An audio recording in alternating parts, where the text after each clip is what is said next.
Students, कैसे हैं आप सब। आज हमारा टॉपिक है benefits and drawbacks of GST पर। तो सबसे पहले हम डिस्कस करेंगे what are the main benefits of GST, right. First number पर अगर हम लें ये पॉइंट कि क्रिएट करता है ये common national market. Definitely GST का जो दायरा है वो पूरा नेशन है, पूरा राष्ट्र है, पूरा इंडिया है।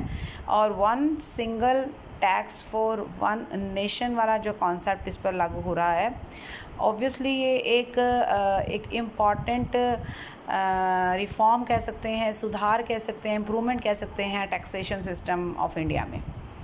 Next one is elimination of multiple taxes. तो as you know, old taxation system में बहुत सारे टैक्सेस इन्वॉल्व थे, like excise duty, service tax, CST, VAT और एंटरटेनमेंट टैक्स, लग्जरी टैक्स। तो ये सब टैक्स का जो एक तरीके से बहुत सारे टैक्सेस थे, lot of taxes were there. तो बहुत कॉम्प्लेक्स था टैक्स पेयर के लिए इन टैक्सेस को हैंडल करना, डील करना। तो उनकी परेशानियों को दूर करते हुए गवर्नमेंट ने इस तरीके का टैक्स इंट्रोड्यूस किया, जिसने एक सिंगल टैक्स में ही ये सारे मल्टीपल टैक्स जो है वो एलिमिनेट कर दिए। नंबर पॉइंट 3 कह रहा है prevent cascading effect of taxes, यानी टैक्स ऑन टैक्स का जो कॉन्सेप्ट पहले वाले टैक्सेस में इन्वॉल्व रहा करता था वो जीएसटी में एलिमिनेट हो चुका है, या जीएसटी में वो क्रिएट ही नहीं हुआ।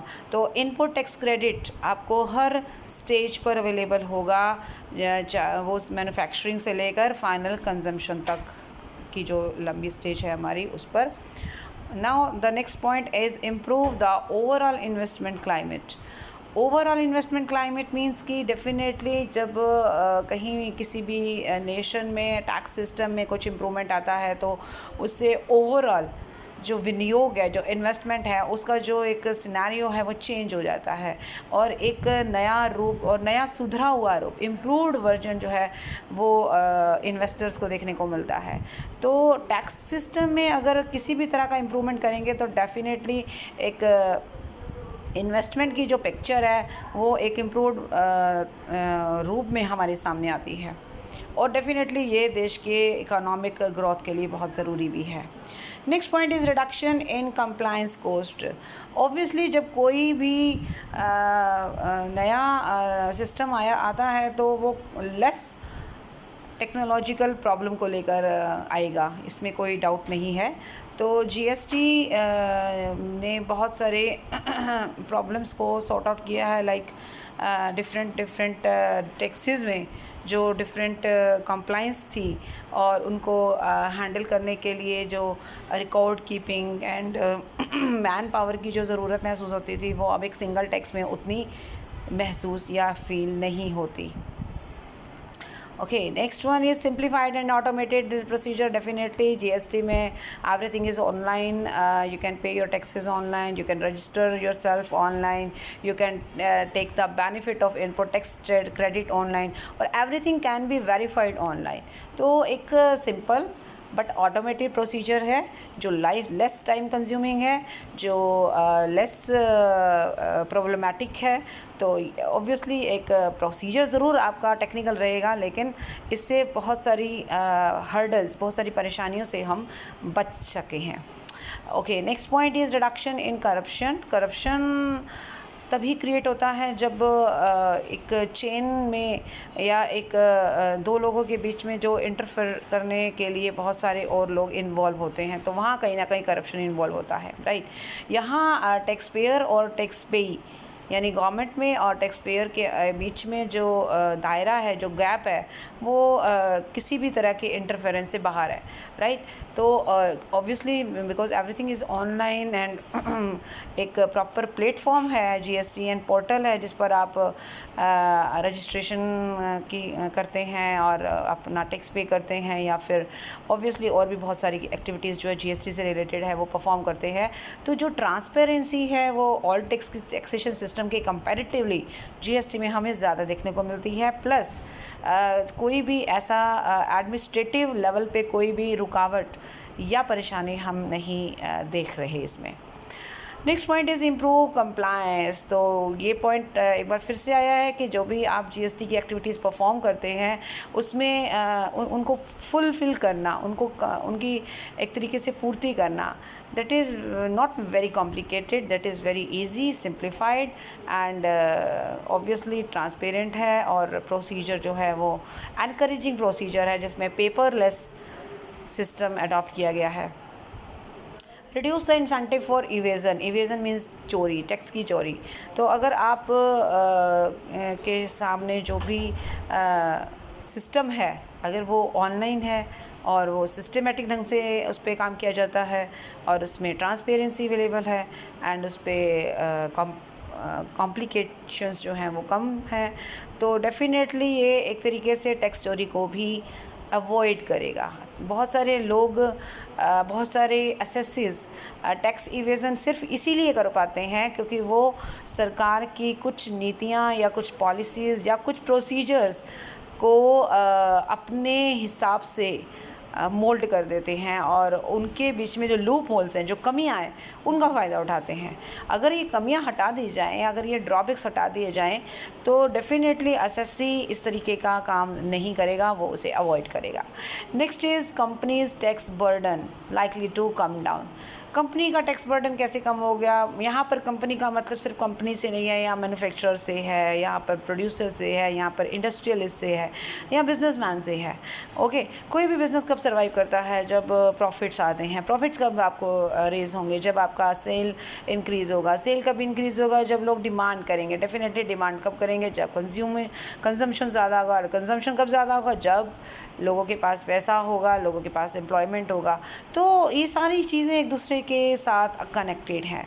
ओके, जीएसटी में ये क्लियर किया गया है कि इससे फाइनल जो कंज्यूमर पर बर्डन है वो कम आता है। डेफिनेटली जो प्राइसेस हैं वो लो हो जाते हैं। जब लो हो जाते हैं तो ऑब्वियसली प्राइसेस लो होने से कस्टमर ज़्यादा कंज्यूम कर पाएंगे, ज़्यादा डिमांड बढ़ेगी, तो ऑब्वियसली धीरे धीरे करके अल्टीमेट जो हम देखेंगे उसका जो रिज़ल्ट आएगा वो ग्रोथ में होगा। तो बिज़नेस का ग्रोथ जो है वो इस चीज़ पर टिका हुआ है। ओके जी, next point is reductions in the multiplicity of taxes. Obviously बहुत सारे टैक्सेस ख़त्म हो गए हैं या मर्ज हो गए हैं, और जिससे क्या हुआ कि अलग अलग टैक्सेस को हैंडल करने की बजाय अगर एक ही सिंगल टैक्स के द्वारा आप सारी परेशानियां ख़त्म कर सकते हैं, तो इससे अच्छा कुछ हो नहीं सकता। तो it has become a very dynamic reform for the Indian tax payer specially, right, क्योंकि सिंप्लीफाई हो गया है, मल्टीप्लिसिटी, मल्टीपल टैक्सेस एलिमिनेट हो गए हैं। तो कॉम्प्लेक्सिटीज़ ऑब्वियसली आपको अगर एक टास्क करना है और एक आपको 10 टास्क दिए जाएं, अगर आपको एक की बजाय 10 टास्क दिए जाएं तो उसमें आपका टाइम भी लगेगा, एनर्जी भी लगेगी और आप फ्रस्ट्रेट भी होंगे। लेकिन 10 के कंपैरेटिवली अगर आपको सिर्फ एक टास्क करने के लिए बोला जाए, देन आपका टाइम भी कम लगेगा, एनर्जी भी कम लगेगी एंड आप इरिटेट भी नहीं होंगे, फ्रस्ट्रेट भी नहीं होंगे और आप इजीली उसको हैंडल भी कर पाएंगे। सर्टेनिटी की बात करते हैं पॉइंट नंबर 12 पर। तो सर्टेनिटी किस सेंस में हम बात करें? सर्टेनिटी मीन्स कि टैक्स पेयर कितना टैक्स पे करने वाले हैं, रिफंड ऑफ टैक्सेस का क्योंकि प्रोसीजर्स जो हैं वो काफ़ी सिंपल हो गए हैं। ओके, और अच्छा, सिंगल टैक्स का कॉन्सेप्ट है। अलग अलग स्टेट्स में कोई अलग अलग सिस्टम नहीं है, सब जगह सेम सिस्टम है, ठीक है, डाइवर्सिफाइड सिस्टम नहीं है इसमें। और डेफिनेटली एक इससे क्या होगा कि एक सर्टेनिटी का कॉन्सेप्ट रहता है, यूनिफॉर्मिटी है ऑल ओवर नेशन में टैक्स को लेकर, कॉमन प्रोसीजर फॉलो किए जाते हैं, आप कहीं भी इसके साथ इजीली इसको हैंडल कर सकते हो। हार्मोनाइजेशन ऑफ लॉज को ऑब्वियसली कोई भी कानून को हम तभी पूरा करने की कोशिश करते हैं या चाहते हैं जब हमें उससे रिलेटेड कोई भी प्रॉब्लम नहीं फेस करनी पड़ती। तो जब लॉ या कानून प्रक्रियाएं इतनी सॉफ्ट और इतनी यूनिफॉर्म और इतनी सिंपल बना दी जाएंगी, तो ऑब्वियसली आम आदमी हो या बिजनेसमैन हो या कस्टमर हो, एसएससी हो, कोई भी पर्सन हो, तो वो कानून तोड़ने की नहीं सोचेगा या उसे अवॉइड नहीं करेगा। डेफिनेटली वो उसके अनुरूप चलने की कोशिश करेगा। तो जो भी प्रोसीजर्स हैं, रेट्स हैं, जो भी सिस्टम है, वो काफ़ी स्मूथ है, जिसकी वजह से कोई भी कानूनी अड़चन यहाँ नहीं आती। Boost export and manufacturing activity, ये एक पॉइंट वही उसी से कनेक्टेड है जो हमने यहाँ पर अभी देखा था बिजनेसमैन की या फिर कंपनी के टैक्स बर्डन का, जो पॉइंट हमने डिस्कस किया था कि जैसे जैसे इम्प्रूवमेंट होगा लोग टैक्स, ऑब्वियसली टैक्स का बर्डन यहाँ पर कम है in comparison of old taxation system. तो और इसके अलावा क्योंकि आप देख सकते हो एक्सपोर्ट पर ज़ीरो रेट होता है जीएसटी का, बिकॉज ये एक एक्सपोर्ट प्रमोशन स्कीम का ही पार्ट है।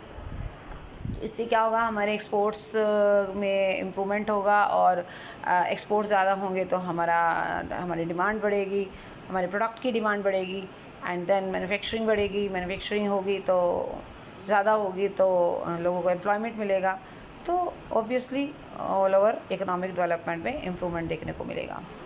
Next point is helpful in poverty eradication. Poverty means गरीबी को दूर करने में किस तरीके से हेल्पफुल है। डेफिनेटली जब एम्प्लॉयमेंट आपको ज़्यादा मिलेगा तो हर आदमी के जेब में पैसा होगा, वो अपना लाइफस्टाइल ठीक कर सकता है, अपना स्टैंडर्ड ऑफ लिविंग रेस कर सकता है, एक ओवरऑल जो है ग्रोथ आपको मिल सकती है देखने को।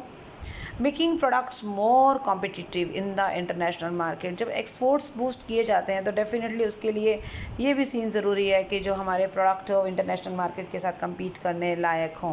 ऑब्वियसली अगर एक्सपोर्ट बूस्ट हो रहे हैं तो इसका मतलब यही है कि आपके प्रोडक्ट जो हैं उतने कॉम्पिटिटिव हैं कि इंटरनेशनल कॉम्पिटिटर को फेस कर सकते हैं, ठीक है। उसके अलावा टाइमलाइन की बात करते हैं, हर चीज़ एक तो टाइम कंज्यूमिंग कम है और दूसरा हर चीज़ की डेडलाइन है, चाहे वो रजिस्ट्रेशन हो, रिटर्न भरने का सीन हो, तो कोई भी काम जो है वो इजीली हम कर पाते हैं। तो ये बहुत सारे बेनिफिट्स आप देख सकते हो। इसके अलावा फिर है ट्रांसपेरेंट एंड अकाउंटेबल सिस्टम। जो भी काम किया जाता है जीएसटी के दौरान वो ऑनलाइन है, इलेक्ट्रॉनिक मोड में है, वो ज़्यादा ट्रांसपेरेंट है और डेफिनेटली अथॉरिटीज़ क्लियर कट है कि कौन अथॉरिटी किस चीज़ के लिए रिस्पॉन्सिबल है। And last one is prices of goods is expected to be lower. ये हम पहले बता चुके हैं, क्योंकि इनपुट टैक्स क्रेडिट आपको हर स्टेज पे अवेलेबल होता है, तो उससे क्या होगा कि फाइनल कंज्यूमर का जो बर्डन है वो कम हो जाता है, एंड देन जो गुड्स के प्राइसेस हैं वो लो हो जाते हैं। तो ये बहुत सारे बेनिफिट्स आपने देख लिए। Now it's time to discuss about drawbacks of goods and services tax. हर सिक्के के दो पहलू हैं। डेफिनेटली जीएसटी के अगर कुछ फ़ायदे हैं तो कुछ ना कुछ हमें ड्रॉबैक्स भी देखने को मिल सकते हैं। चलिए जी, पॉइंट नंबर 1 पे आ रहे हैं, नॉट अ सिंगल टैक्स। हालांकि one single tax one nation का कॉन्सेप्ट है, हर तरफ यही बात सुनने को मिलती है, बट जीएसटी हमारे यहाँ पे जो इंडिया में जीएसटी है वो ड्यूअल टैक्स है, यानी सीएसटी, सीजीएसटी और एसजीएसटी का जो कॉन्सेप्ट है, यानी कि जीएसटी के अंदर भी सेंट्रल गवर्नमेंट भी टैक्स लगाती है एंड स्टेट गवर्नमेंट भी लगाएगी ऑब्वियसली। तो ये दो लेवल पे दिया गया टैक्स है, तो इसलिए इसको हम सिंगल टैक्स नहीं बोल सकते। ये इसके क्रिटिक्स का कहना है, जो आलोचक हैं, जो इनके जो सपोर्ट नहीं करते जीएसटी को, डेफिनेटली वो इस बात को पूरा ज़ोर शोर से कहेंगे कि it's not a single tax, it's a dual tax, right. Problems in adoption and migration. Definitely old taxation system में जो लोग पहले आ रहे थे, राइट, जिन्होंने अपना रजिस्ट्रेशन पहले के सिस्टम में किया हुआ है, अब जीएसटी आने के बाद उन्होंने अब अपना माइग्रेशन करना है। माइग्रेशन और अडॉप्ट करने में जो कॉम्प्लेक्सिटीज़ आती हैं या कुछ प्रॉब्लम्स आती हैं वो थोड़ा सा प्रॉब्लमेटिक है बिजनेसमैन के लिए, right. Negative impact on some of industries. कुछ इंडस्ट्रीज़ हैं जो इसको सपोर्ट नहीं करती, कुछ बिजनेसमैन हैं जो इसको अच्छा नहीं समझते। जैसे रियल एस्टेट है, तो रियल एस्टेट के लिए ये इतना अच्छा नेगेटिव इम्पैक्ट मान के चल रहे हैं कि इंडस्ट्री का इस इंडस्ट्री पे जो है जीएसटी का नेगेटिव असर हुआ है। Increase cost. थोड़ी देर पहले तो हमने 2-3 जगह पे ये डिस्कशन किया कि इससे कॉस्ट कम हो जाती है, प्राइस कम हो जाते हैं, लेकिन कुछ कॉम्प्लेक्सिटीज़ बढ़ती भी हैं। बिजनेसमैन को तो जो पहले का सिस्टम अडॉप्ट किया गया था ऑब्वियसली उसके हिसाब से चल रहा था। अभी नए जीएसटी के अकॉर्डिंगली आप चलेंगे तो उसके लिए आपको नया सॉफ्टवेयर लाना है, क्योंकि हर चीज़ ऑनलाइन है, या आपका जो एग्जिस्टिंग सॉफ्टवेयर है उसको कंपैटिबल बनाना है ताकि वो जीएसटी को हैंडल कर पाए। ऑब्वियसली अब बड़ा बिजनेसमैन इतना महंगा सॉफ्टवेयर ख़रीद सकता है या मैनेज कर सकता है या एक्सपर्ट्स की मदद ले सकता है, पर कोई जो स्मॉल बिजनेसमैन है उसके लिए कॉस्ट भी बढ़ गई, साथ में कॉम्प्लेक्सिटीज़ तो बढ़ी ही बढ़ी। ठीक है, नेक्स्ट पॉइंट हमारा आ रहा है increase in operational costs. Operational cost मतलब वही आपको उसी तरह के एम्प्लॉयज़ लेने पड़ेंगे जो ट्रेंड होंगे जीएसटी को हैंडल करने में, या आपको अपने एग्जिस्टिंग एम्प्लॉयज़ को ट्रेन करना पड़ेगा ताकि वो इस तरीके की टैक्स की प्रॉब्लम्स को सॉर्ट आउट कर सकें। पेट्रोलियम प्रोडक्ट्स को अभी जीएसटी के दायरे से बाहर रखा गया है, तो पेट्रोलियम प्रोडक्ट्स को जो इससे कनेक्टेड लोग हैं वो इनपुट टैक्स क्रेडिट का बेनिफिट अभी नहीं ले पाएंगे, कारण क्योंकि जीएसटी के दायरे से बाहर है। मल्टीपल टैक्स रेट्स हैं, अभी तो कई बार हम ये कह चुके हैं कि जी सिंगल टैक्स है, बट रेट्स तो काफ़ी सारे हैं। अभी आप देखोगे 0% भी है कुछ प्रोडक्ट्स पे रेट, एंड हाईएस्ट रेट 28% भी है, तो 5 स्लैब हैं। थोड़ा सा ये भी एक परेशानी वाला कारण बन सकता है कुछ लोगों के लिए।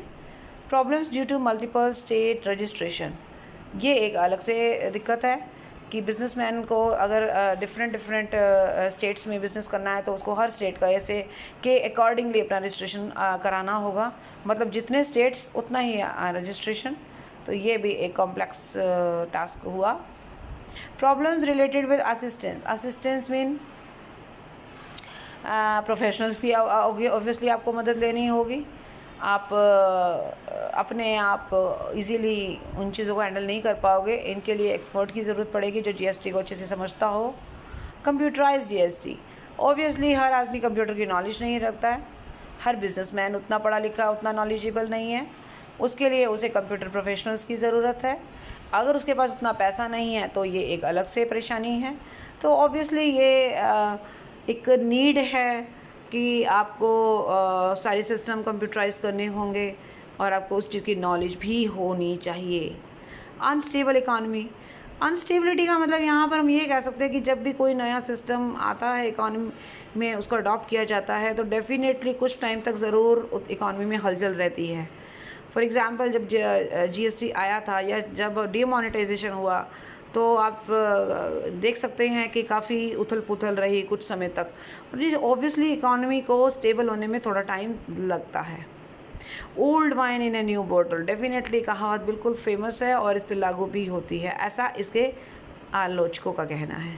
क्या कि टैक्सेस तो वही हैं, सिर्फ ऊपर का सीन चेंज कर दिया है, नाम चेंज हो गया है, जीएसटी हो गया है, बस। Old wine in a new bottle वाला कॉन्सेप्ट है, यानी पैकिंग चेंज कर दी, अंदर प्रोडक्ट वही है।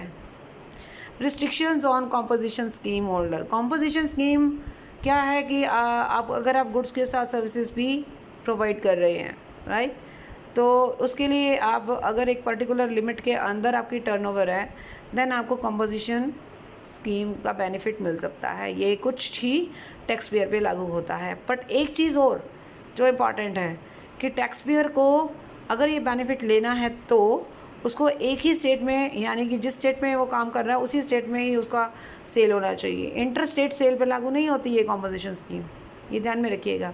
तो ये भी अपने आप में एक रिस्ट्रिक्शन है। And the last one is problems due to dual control. Dual control मतलब सेंट्रल गवर्नमेंट का भी कंट्रोल और स्टेट गवर्नमेंट का भी कंट्रोल, तो ये भी अपने आप में एक परेशानी है कि हम एक अथॉरिटी के अंदर नहीं है, हम तो दो अथॉरिटीज़ के अंदर टैक्स पे कर रहे हैं। So these are the main drawbacks of GST.